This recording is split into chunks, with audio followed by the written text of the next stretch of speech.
मैं सुरेंद्र सिंह चारण सहआचार्य अर्थशास्त्र राजकीय महाविद्यालय धौलपुर।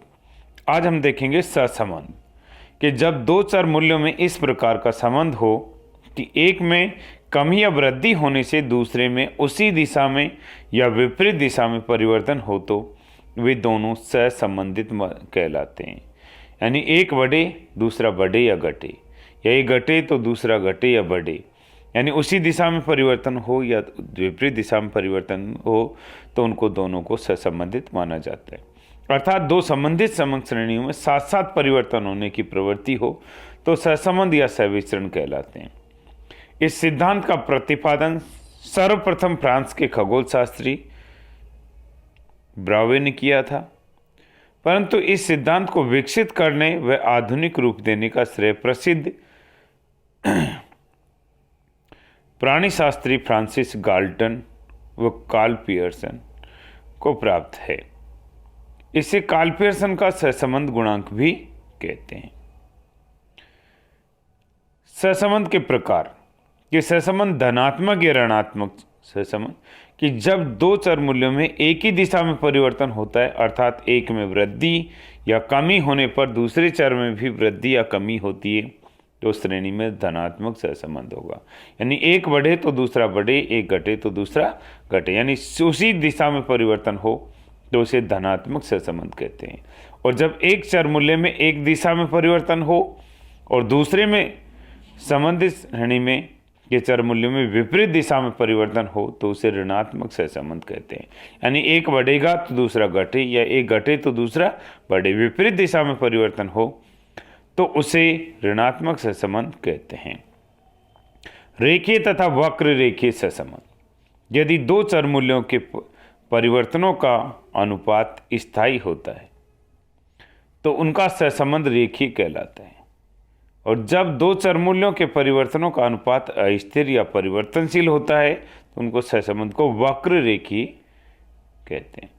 यानी रेखीय और वक्र रेखीय कि दोनों श्रेणियों में चर मूल्यों में परिवर्तन अनुपात स्थायी हो, रेखीय और अस्थायी हो तो या अस्थिर हो अनुपात तो उसे वक्र रेखीय सहसंबंध कहते हैं।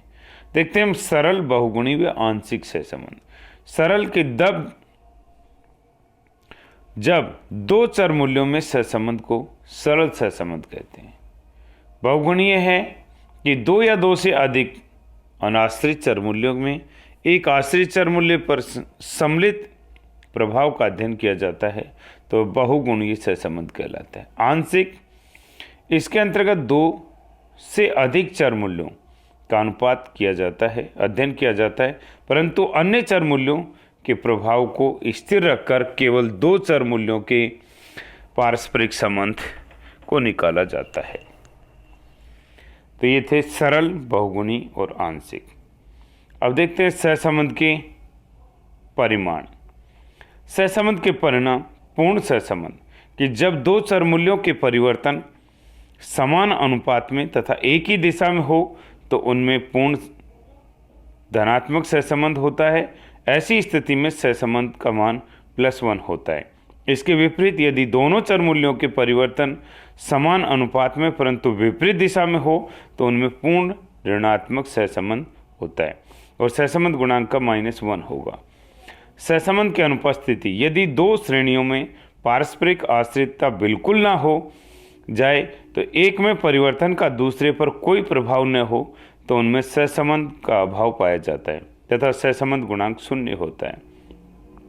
सहसंबंध की सीमितता का परिणाम सहसंबंध के अभाव और पूर्ण सहसंबंध की स्थितियों के बीच सीमित परिणाम या धनात्मक या ऋणात्मक सहसंबंध होता है। सहसंबंध का गुणांक का मान 0 से अधिक और 1 से कम होगा।